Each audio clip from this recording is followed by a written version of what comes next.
Pila lang po lang tayo maayos. Sige po, ayos lang po. Isa-isa po kayo kakausapin ni Sir Pipito. Huwag kayong mag-alala ho. Bert, Sir? halapitin mo nga yung aling. Gandang araw ho. Ganang araw naman. Ba't niyo nasabing nanay ko kayo?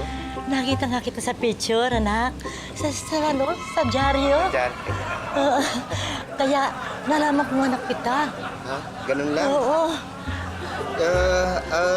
Kung kayo ang tunay kong ina, saan niyo ako iniwan nung pinanganak niyo ako? Sa ano? Sa ospital. Di ba? Sa ospital. Sa ospital daw. Ospital. Pasensya na ho kayo, hindi ho kayo ang totoo kong nanay. Hindi pa ako, no? Hindi, Robert, oh. Hindi po. Oo, Sige po, salamat pasensya po. na ho. Bakit kaya po ang nanay niya?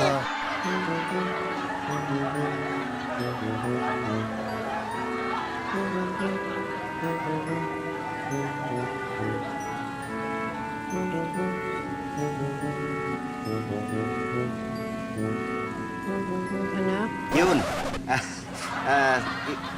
Ilang taon na ho kayo? 29 lang, anak. 99 lang. Kung may lola ako, malamang mas matanda pa kayo sa lola ko. Naku, pasensya na ho kayo. Hindi ko kayo hindi maging nanay. Sige po, pasensya Sige, na ho. salamat mo lang, anak. Sige ho. Ingat ho kayo. Sige po, kayo susunod.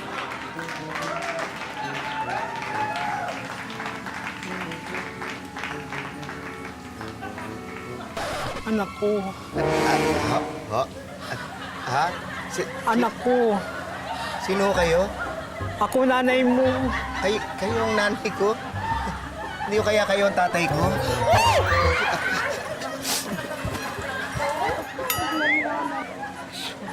Oh, Ako nanay mo. palagay ko hindi kayo. Salamat ho, salamat ho. Oo. Sige po. Pipito, ikaw ang nanay mo. Ikaw ang nanay mo? Ano? Hindi. Sigurado po ba kayong nanay ko kayo? Hindi ba kayo si Yoda? Hindi. Hindi po, sigurado kayo. O si...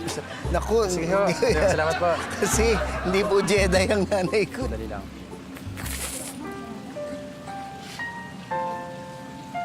Anak. Inay?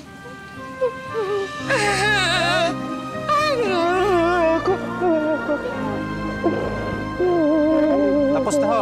Hanap na po ni boss ang nanay niya. Hindi. Ako ang nanay. Sige po, pwede na po kayo umalis. Oh, sayang naman. Pera na nag- Sige na po, pwede na po kayo umalis. Sayang naman, oh. Tapos na ho, tapos na.